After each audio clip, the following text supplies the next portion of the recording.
రైతు రుణమాఫీ సహా పలు హామీలను కాంగ్రెస్ ప్రభుత్వం నెరవేర్చడంతో అన్నదాతలు ఆనందం వ్యక్తం చేస్తున్నారని అన్నారు మంత్రి శ్రీధర్ బాబు.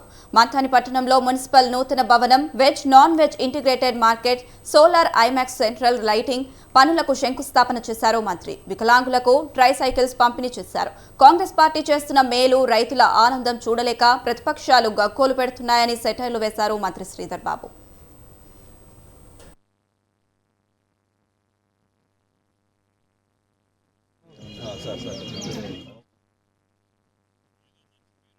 కాంగ్రెస్ పార్టీ కానీ ప్రతిపక్షాలకు సంబంధించి ప్రధానంగా బీఆర్ఎస్ పార్టీకి సంబంధించిన వారు మరి గగ్గోలు పెడుతూ సంవత్సరంలోనే అనేక కార్యక్రమాలను ముఖ్యమంత్రి రేవంత్ రెడ్డి గారు, మా డిప్యూటీ సీఎం గారు, ఫైనాన్స్ మినిస్టర్గా మా సహచరులందరం కూడా కలుసుకొని ఒకటి తర్వాత ఒకటి అమలు చేసే ప్రయత్నంలో ఉంటే 10 సంవత్సరాల కాలం పాటు వారి ప్రభుత్వ హయాంలో వారు ఇచ్చిన హామీలను ఏ ఒక్కటి కూడా నిలబెట్టకోకుండా ఏ నైతిక హక్కుతో మమ్మలను అడుగుతూ ఉన్నారు, ప్రజలను ప్రక్కదారి పట్టిస్తూ ఉన్నారో చెప్పదాల్సిన అవసరం వారిపైన ఉంది.